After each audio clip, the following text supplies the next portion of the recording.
Tuan-tuan dan puan-puan, kita ketahui bahawa kutiba alaikumus siyamu kama kutiba alal ladzina min qablikum la'allakum tattaqun. Semua orang Islam tahu ayat ini. Dalam keadaan yang begini, di dalam bulan Ramadan ini, saya ingin memberitahu bahawa soal agama Islam yang menghormati agama lain dan agama lain menghormati agama Islam. Lakum dinukum waliyadin. Kamu dengan agama kamu, aku dengan agama aku. Itu adalah terjemahan langsung. Tetapi tafsirannya menyebutkan bahawa untuk kita atau agama kita dihormati, kita mesti juga belajar menghormati agama lain. Tadi dalam Jemaah Menteri kita membincangkan soal-soal 3R. Antaranya ialah soal keagamaan. Kita tidak mahu negara Malaysia sebagai negara yang majmuk, pelbagai kaum, pelbagai agama. Kita menghadapi masalah-masalah yang ditimbulkan oleh individu, sama ada daripada kalangan kita atau orang lain. Dan akhirnya kerajaan dituduh tidak mengambil kepedulian apabila agama kita disentuh dan sebagainya.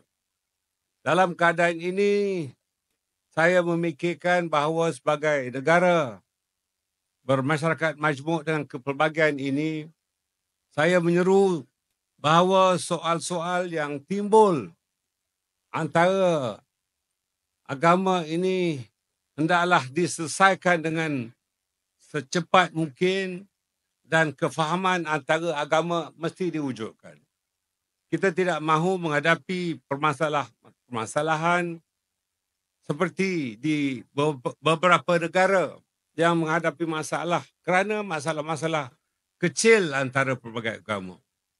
Dan soal-soal akidah antara agama memang ianya diselesaikan daripada awal dan kajian perbandingan keagamaan telah dibuat. Tapi negara kita yang aman damai dan kerukunan ini mesti dipelihara oleh kita semua.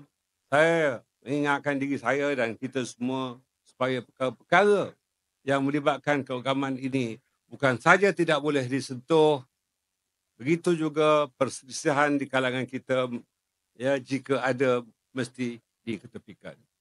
Dalam keadaan itulah saya mengucapkan terima kasih kepada Kerajaan Melaka di bawah kepimpinan Yang Amat Berhormat Datuk Seri Tama Rauf yang sangat-sangat menyantuni komposisi kependudukan negeri Melaka, dan saya ucapkan tahniah pada tahun lepas negeri Melaka yang telah berjaya mempromosikan Tahun Melawat Melaka dengan jayanya.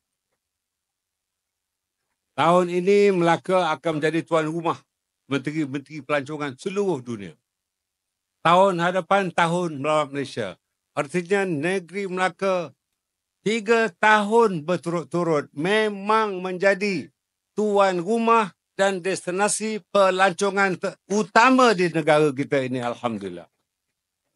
Saya selaku pengurusi Jawatankuasa Kabinet Tahun Melawat Malaysia, saya tentunya berasa bangga, bukan kerana saya balik kampung di sini, tetapi saya merasakan apa yang dilakukan oleh Yang Amat Berhormat Datuk Seri Utama Rauf ini adalah contoh yang terbaik untuk seluruh rakyat negeri Melaka dan negeri yang lain.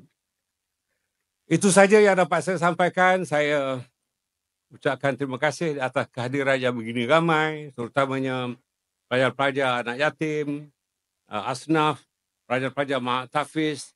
Mudah-mudahan bulan puasa ini menjadi bulan untuk madrasah bagi kita memperbaiki kesilapan kita, memperbaiki ibadah kita, memperbaiki amal kita, insyaAllah. Jazakallahu khairan kathira, ila liqa' ma'asalamah. Assalamualaikum warahmatullahi wabarakatuh.